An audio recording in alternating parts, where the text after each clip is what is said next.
Pretty good sequel, and it wasn't exactly the best, but I actually enjoyed it more than the first one because neither of them are really that good.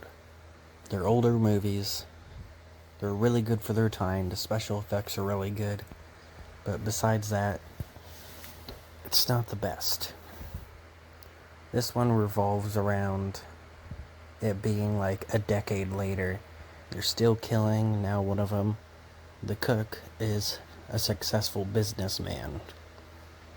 And the food he cooks is this chili with human meat in it. It starts off with these two douchebags that end up getting killed by Leatherface later in the movie. They're shooting signs, going crazy. They mess with the wrong person. Nothing bad happens though. But then later in the day, they get killed by that person. I don't know why they didn't just have Leatherface kill them then and there. I guess it was just to extend the runtime. I don't really get why. They're like, oh, well, we're gonna wait until nighttime to bump into those guys later. And so that means that they were driving around this whole time, just wasting gas, I guess. But yeah, they die. They're actually kind of an essential part of the movie, because the cop that helps the girl, has them play the tape of their death on her radio show, which is who they pranked while they were being douchebags. And for some reason, they just don't hang up, because, they're douchebags, but the Radio Shack doesn't, hang up. I don't get it. Maybe it's an older thing, but I'm pretty sure you can just hang up the phone. I don't know why they would have to hang up the phone. She's probably encountered something like this before, right? If not, she's pretty lucky. But anyways, the cop, I guess he wanted to lose his job, uses her as bait for serial killers.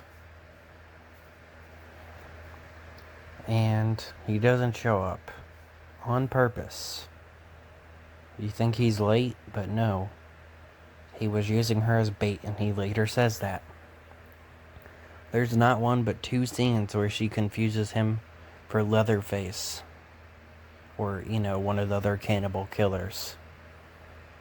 Because he doesn't know how to explain himself very well. There's a scene where he's using chainsaws to cut down beams, so she runs away because she doesn't think it's him. She thinks it's Leatherface. Then there's another scene where he's driving a car towards her, and he doesn't say anything to her until he gets out of the car. Maybe he didn't see her. But the second one was just him being dumb and trying to destroy the place after he said he was gonna save her. I don't know why he didn't try to save her. She could have been dead with how long he was taking just cutting down the beams for the place. But he doesn't have a huge presence in this movie, which I thought was a bit weird. Yeah, this movie was made like 14 years later. Well, not exactly 14 years. But that's what they say, there's a bunch of different things. In the beginning of the movie, they say that the events of the first movie took place in 1973. The movie was made in 1974, though. It could have been developed during 1973. And they say it's like 13 years later. But then, a little bit later in the movie, they say 14 years twice. But in real time, it's also only 12 years later. So, it's definitely weird.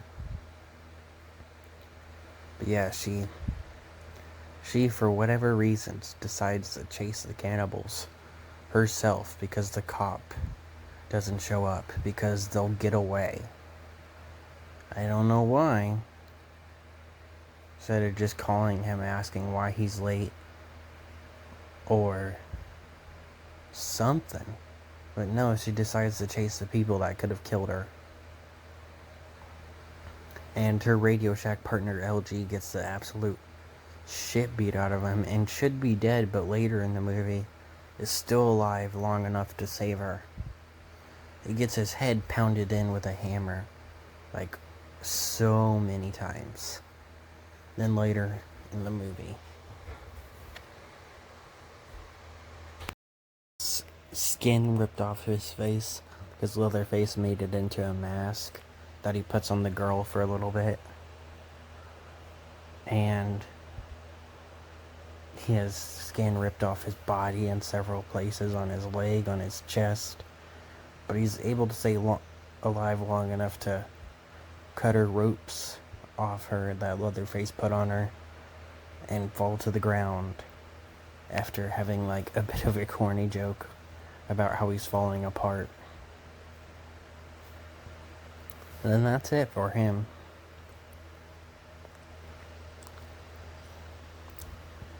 Chop Top is like, I'm pretty sure he's the hitchhiker from the first movie.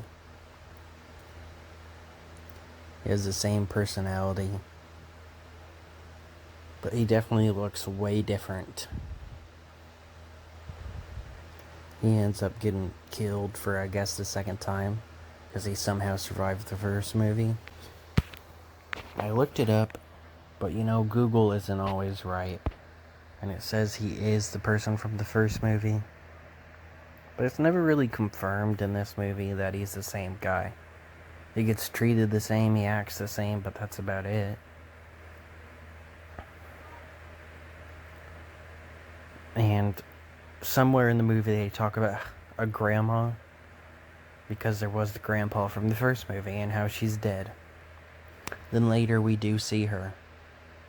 But Chop Top acts like this is the first time she died, just because the main girl takes the chainsaw. Oh, and yeah, the main girl's name is Stretch, which I thought was weird. I've never heard of anybody named that.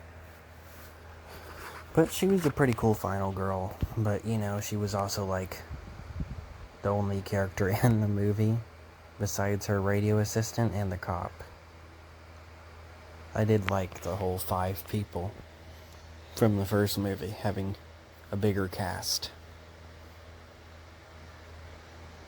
But yeah, I guess that's about it.